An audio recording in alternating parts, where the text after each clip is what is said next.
성경 말씀 봅니다. 말씀은 고린도전서 7장 29절에서 31절 말씀입니다.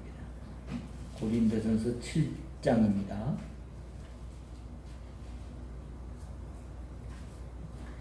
제가 봉독해 드립니다.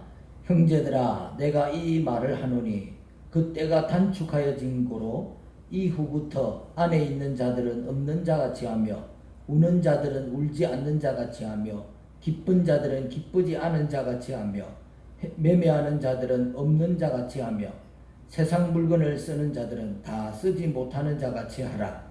이 세상의 외형은 지나감이니라. 아멘.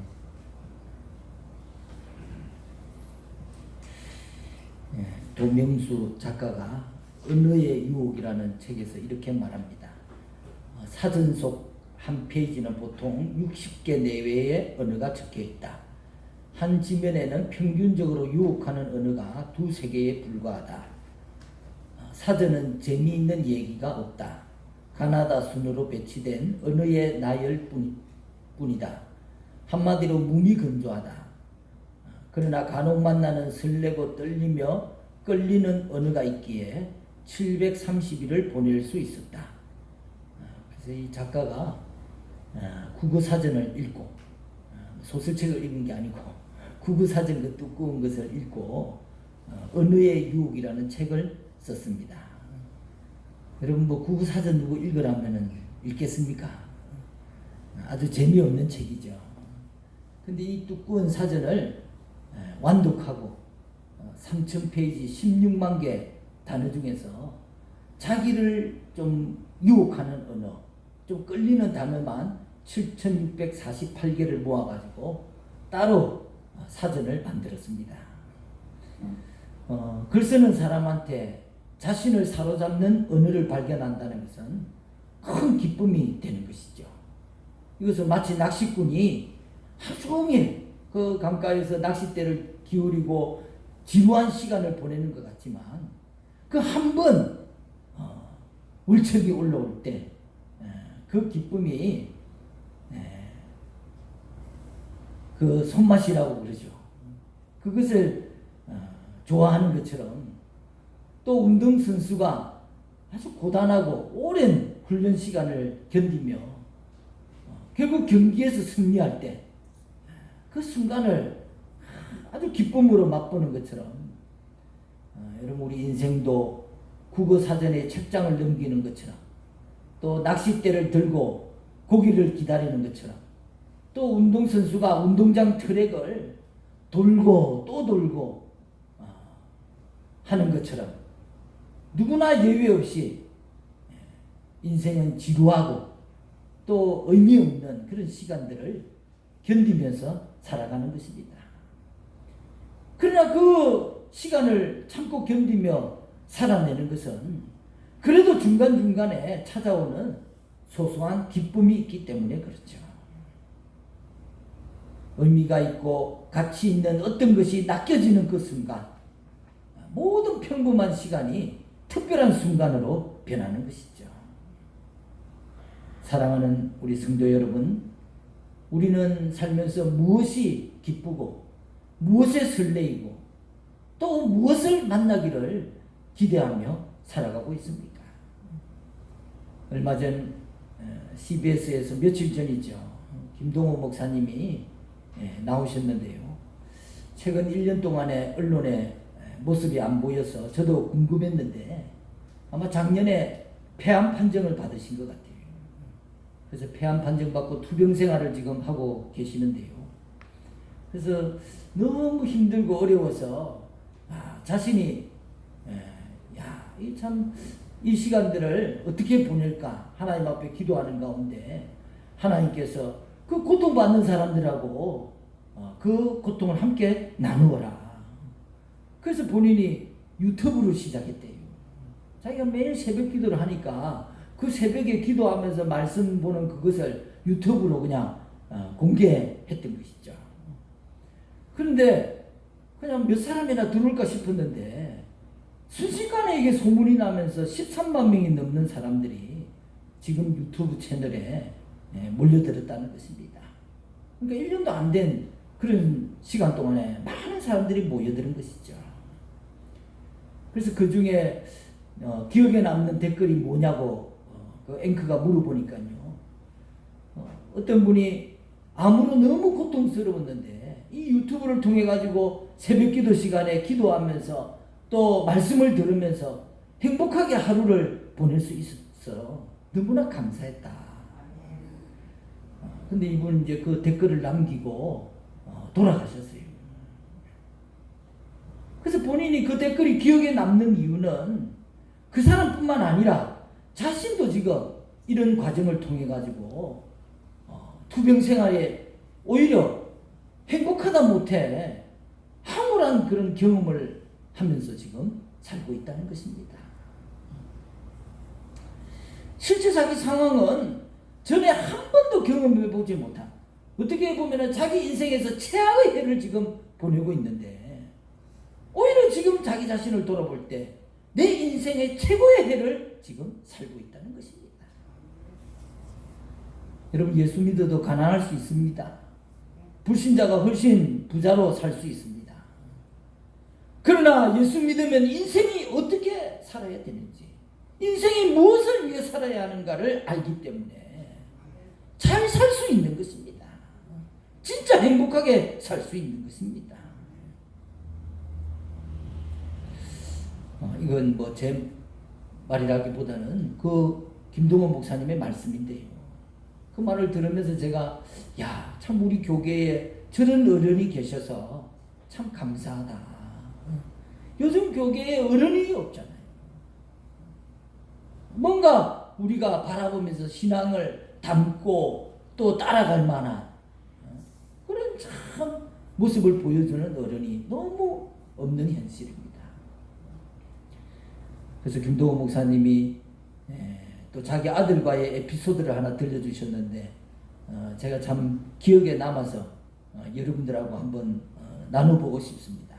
아들이 어릴 때 어느 날 친구 집에 갔다 왔는데 들어오면서 하는 말이 그 친구 되게 잘 삽니다. 그 집이 되게 잘 살아요. 그 어릴 때니까 제법 시간이 오래전이겠죠. 몇십 년 전이겠죠.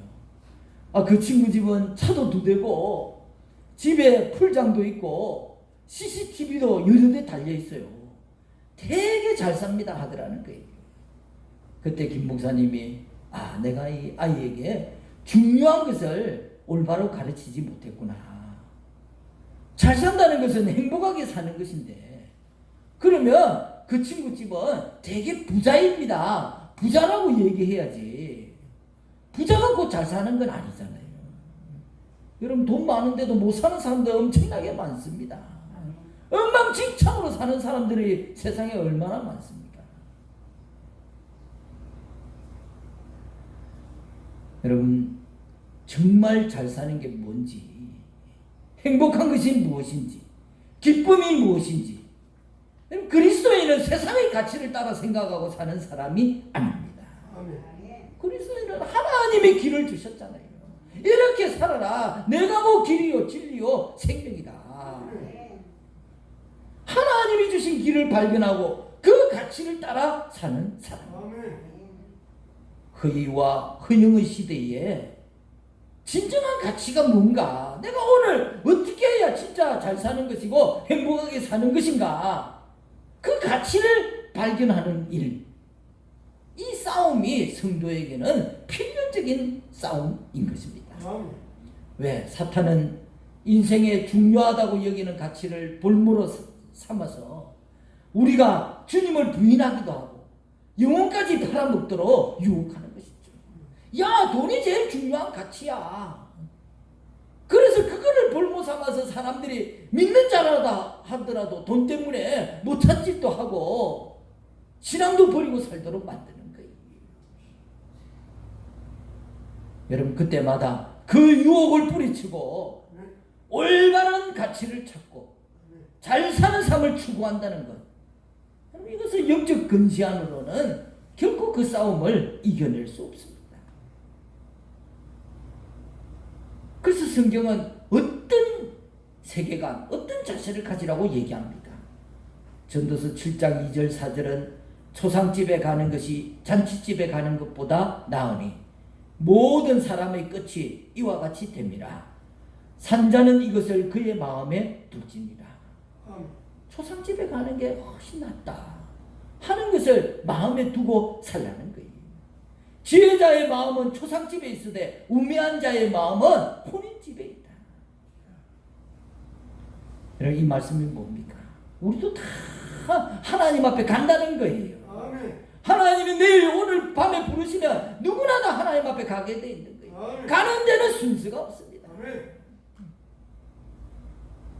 종말을 의식하며 사는 사람이 지혜로운 인생이다.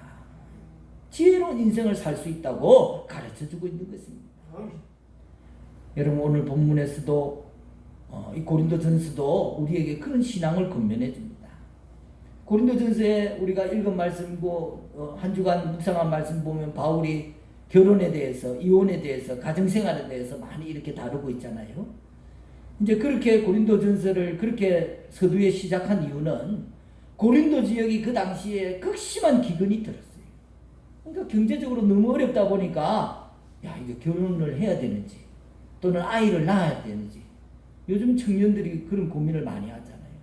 너무나 집 하나 사기가 장만하기가 어렵고 힘들고 또 결혼생활 하기가 힘들고 하니까 전부 다 결혼을 해야 되는지 말아야 되는지를 가지고 고민을 많이 해요.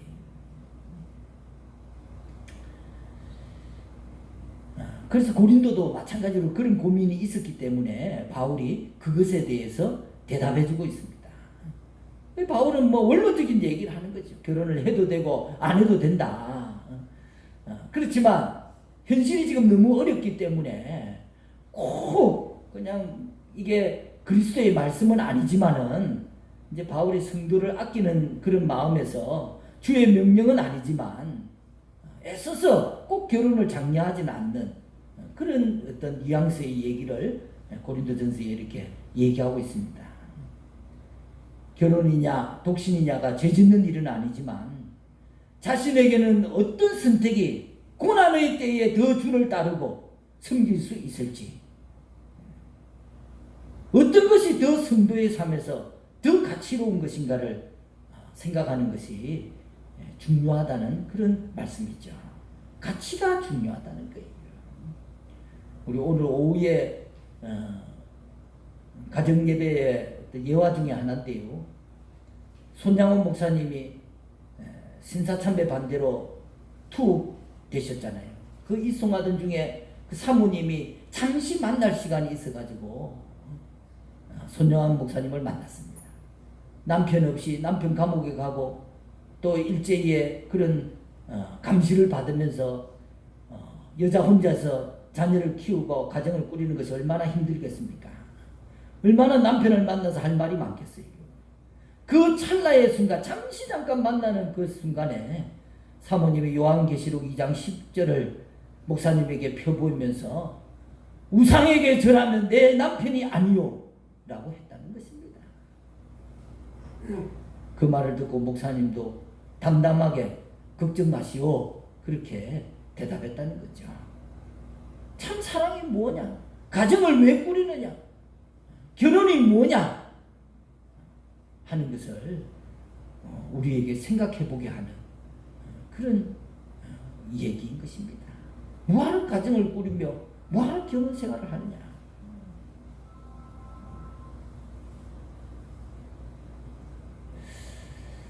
오늘 참 바울은 성도라면 종말을 염두에 두고 살아가야 된다. 종말이라는 게 뭡니까? 종말이 왔다 하는 건 끝이라는 거잖아요. 모든 관계가 끝나는 것입니다. 여러분, 죽으면 이 땅에 뭐 부모, 자식, 또 친구, 관계 모든 것이 끝나는 것입니다. 모든 소유도 끝나는 거예요. 다 두고 가는 것입니다. 여러분, 내가 천국 갈 때 한 푼이라도 가져갈 수 있습니까? 가져갈 수 없어요. 옛날에는 요즘은 어떻게 하는지 모르지만 노잣돈 하라고 입에 물리고 이렇게 관에다 넣어주는데요. 다 그거 염하는 사람들이나 저기 화장터에서 다 빼가지고 주머니에 다 넣습니다. 가져갈 수가 다 끝나는 거예요. 일상의 크고 작은 모든 일이 소멸되는 것입니다. 여러분 끝에 가서 봐야 갈 길이 보이잖아요. 가치라는 것은 종말적 관점에서 볼 때만이 진실되게 그 가치를 발견할 수 있는 거예요. 여기저기 다 얽혀가지고 이해관계가 얽혀가지고는 진짜 가치로운 걸 볼 수가 없습니다. 여러분 그러므로 종말적인 삶이라는 것은 현재의 삶에 충실하되 그 현재가 영원한 것처럼 종속되어서는 안 되는 것이죠. 그러므로 그리스도인은 모든 것을 좀 상대화시킬 줄 알아야 됩니다. 인생에서 만나는 기쁜 일이나 슬픈 일이나 슬픈 일을 만나면 더 이상 희망이 없는 것처럼 야 이제 난 끝났구나 모든 건 희망이 없다 그렇게 슬퍼하지도 말고 또 기쁜 일을 만났다고 해서 다시 더 이상 기쁜 일이 없을 것처럼 그렇게 기뻐하지도 말아야 하는 것입니다. 왜냐하면 우리는 이 땅에 어떤 것도 영원한 것이 아니고 돈이든 권력이든 때가 되면 흔적 없이 다 사라지는 거잖아요. 우리의 안전을 영원히 보장해 주는 것이 아닌 것입니다. 그리스도인은 소비 능력이나 소유로 사람의 가치를 결정하는 이 시대의 풍조를 거슬러 사는 사람들입니다. 저 사람이 돈 떵떵거리고 쓰고 좋은 차 타고 다니고 그걸로 세상은 다 사람을 평가하고 가치를 결정하잖아요. 여러분 우리 그리스도인은 그것을 거슬러 사는 사람들입니다.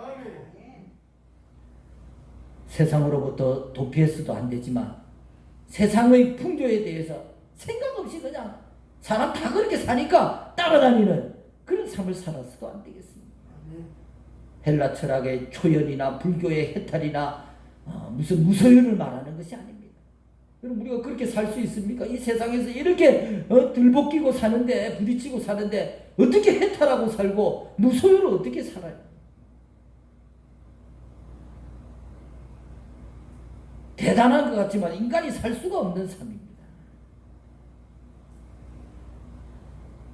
그러나 그리스도인은 이 세상의 것을 절대화하지 않습니다. 우상화하지 않는 거예요. 우리는 이미 가장 가치로운 것, 주님과 함께 누릴 하나님 나라의 영생을 벌써 소유하고 있기 때문에 그렇습니다. 내 안에 가장 가치로운 게 있잖아요. 오늘이라도 주님 부르시면 아멘 할렐루야 나의 영혼을 받아주시옵소서. 하나님 나라가 나에게 기다리고 있는 거예요. 이미 가장 가치로운 것을 가지고 있는데 이 부차적인 것, 이 세상적인 것에 목매고 그렇게 그것에 매여서 살 이유가 없는 것입니다. 사랑하는 우리 성도 여러분, 또 결혼이나 또 사업이나 또 자녀 문제나 노후 준비나 뭐든 다 하기는 해야 되겠죠. 그러나 너무 과도하게 그것에 목이 매여 있지는 않습니까? 그래서 그것 때문에 죄 짓는 줄도 모르고 하나님 나라를 바꿔먹는 줄도 모르고 그렇게 사는 사람이 되어서는 안 되겠습니다. 아멘. 성경에 그런 사람이 나오잖아요. 어리석은 부자 얘기가 나와요. 그는 좋은 환경에 속고 좋은 음식에 속고 좋은 의복에 속아서 산 사람입니다. 그래서 큰 곳간에 그것을 다 모아놓았고 그래서 야 이제 됐다. 그렇게 사는 것이 사람답게 사는 것으로 착각하는 부자는 결국 가장 불쌍한 인생으로서 결승점에 도착한 꼴이 되고 말았습니다. 이제 이만하면 됐다 할 때 예수님께서 야 오늘 밤 내 영혼을 불러간다면은 네가 모아놓은 이 모든 것이 누구의 것이 되겠느냐. 아멘. 여러분 복 있는 사람은 육체의 삶이 끝날 때 영광이 새롭게 시작되는 사람입니다. 아멘. 불쌍한 사람이 어떤 것입니까? 아무리 이 땅에서 영화를 누리고 영광을 누리지만 육체의 삶이 끝날 때 그 영광이 그날로 끝나버리는 사람이 불쌍한 사람이에요. 그러므로 성도는 불쌍한 사람이 되지 않기 위해서 육체를 섬기지 아니하고 내 육신을 쳐서 복종시켜서 하나님 말씀에 순종하게 하는 것입니다. 여러분, 인생의 주인은 결코 육신이 아닙니다. 그러나 이 육체가 주인 된 사람이 세상에는 많습니다.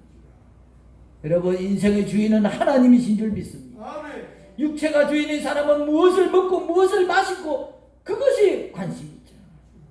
그러나 하나님이 나의 주인인 사람은 그의 나라를 구하고 그의 의를 구하고 어떻게 하면 주인을 기쁘게 할 것인가에 초점 맞춘 삶을 사는 거예요. 그럼 오늘 하나님이 내 생명을 불러가신다면 과연 내 자신은 내 인생에 대해서 어떻게 평가할 수 있겠습니까? 또 내 주변에 남은 사람들이 나를 뭐라고 하겠습니까? 또 주님 앞에 설 때에 주님께서 나를 어떤 평가로 나에게 내려지겠습니까? 오늘 우리가 깊이 한번 묵상해 보아야 할 문제입니다. 아무쪼록 이 질문에 진지하게 생각해 보시기 바랍니다. 정말 내 남은 생에 그 시간이 얼마든지 종말론적인 그런 신앙으로 영광스러운 그런 생애를 만들어갈 수 있기를 간절히 바랍니다. 내일 내가 하나님 앞에 간다 하더라도 오늘 순간순간 주님을 기쁘시게 하는 일을 찾아서 거기에 더 힘을 쓰는 그런 우리가 되기를 바랍니다. 여러분, 인생의 문제는 결국 가치의 문제고 신앙의 문제입니다. 우리가 성경을 묵상한다는 게 뭡니까? 사라져가는 것들, 세상의 욕심과 탐욕과 세상의 가치 때문에 사라지는 것을 그 속에서 사라지지 않게 하는 것, 사라지지 않을 가치로운 것, 그것을 발견하고 그것을 캐내고 그것을 주목하는 것이 묵상이에요. 그 과정에서 그 캐낸 것이 내 생각과 또 내 유익에 반하는 것이라 할지라도 그것이 하나님 말씀이라면 아멘하고 그것을 실천하려고 하는 것, 그게 말씀 묵상이고 하나님 나라의 가치와 뜻을 이루기 위해서 몸부림치는 것이 바로 기도인 것입니다. 여러분, 성경은 인생의 육체가 잠깐이고 또 더욱이 그 육체의 영광이 잠깐이라고 했습니다. 세월 앞에 장사가 없잖아요. 김동호 목사님이 자기가 인생이 등산하는 거라면 자기는 지금 내려가고 있는 것이다. 근데 내려가면 어디로 가는 거예요? 집으로 가는 거잖아요. 우리는 다 집으로 가는 거예요. 집으로 내려가는 데는 아파야 또 힘이 들어야 내려가는 거예요. 세월은 인생의 힘과 맑은 정신과 검은 머리를 빼앗아갑니다. 그러나 우리는 그 세월을 아껴서 하나님 나라의 상급을 많이 쌓는 그런 여러분과 제가 되기를 간절히 축원합니다. 우리 갈릴리 성도들은 세월을 아끼시기 바랍니다. 그래서 세월을 아낀다는 것은 하나님 주신 때를 잘 선용하는 거예요. 내게 주신 인간관계, 내게 주신 물질, 내게 주신 어떤 것, 그것을 다 하나님 나라를 위해서 또 좋은 일을 위해서 선용하는 사람, 그가 세월을 아끼는 사람. 시간 없이 바쁘게 다닌다고 해서 세월 아끼는 것이 아닙니다. 오늘 하나님 나라의 상급을 많이 쌓는 그런 여러분과 제가 되기를 간절히 바랍니다. 네, 기도하겠습니다. 할렐루야. 하나님 아버지, 참 10대 때에는 10km로 달려가고 20대 때는 20km로, 60대는 60km로, 80대는 80km로 인생이 솜살처럼 달려간다고 합니다. 오늘 이 시간 참 주님 부르시면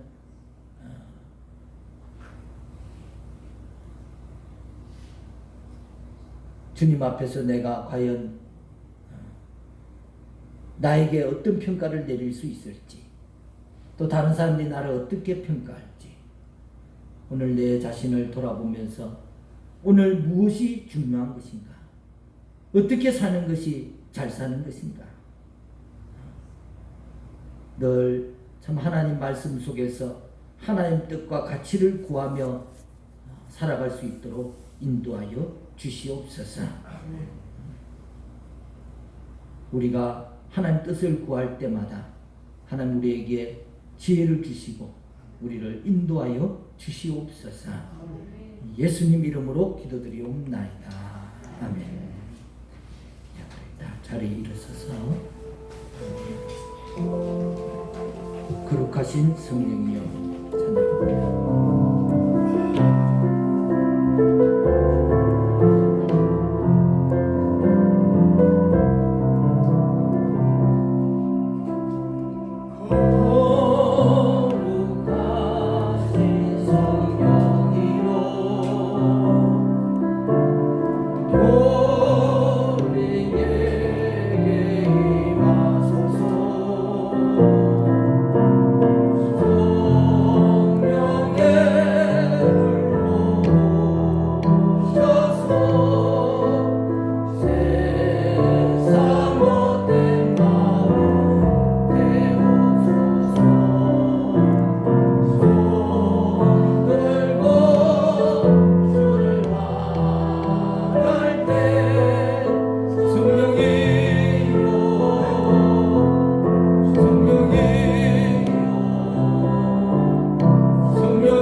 손을 들고 성령의 임재를 사모하는 마음으로 또 기도를 받으시기 바랍니다.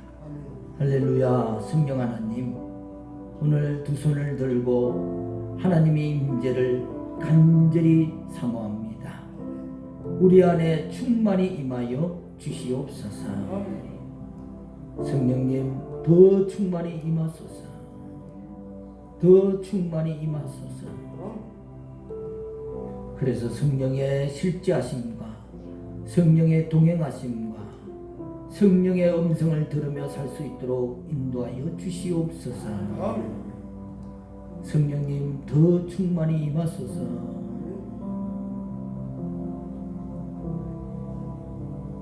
성령님, 이 시간 우리와 함께 하심을 나타내소서. 질병 위에 손을 얹으시기 바랍니다. 할렐루야. 하나님, 이 시간 또 질병 위에 손을 얹었습니다. 하나님, 얹은 곳마다 하나님께서 치료하여 주시옵소서. 더 치료해 주십시오. 더 치료해 주십시오.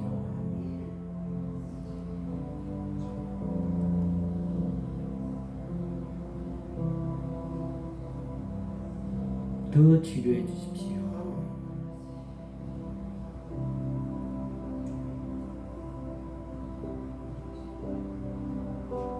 주여, 통증은 사라지고 또 다친 것은 열릴지어다.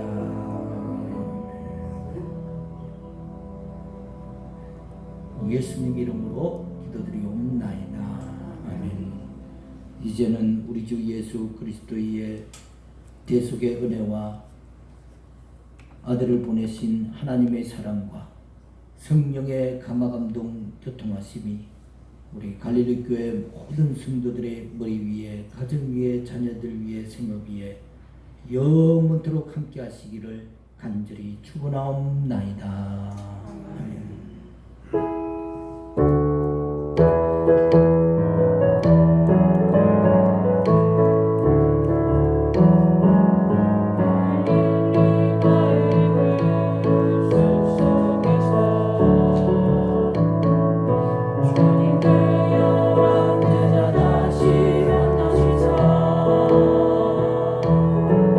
마지막 그들에게 부탁하시기를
발꿈치로 인사하면서 한 주간 승리합시다. 인사합시다.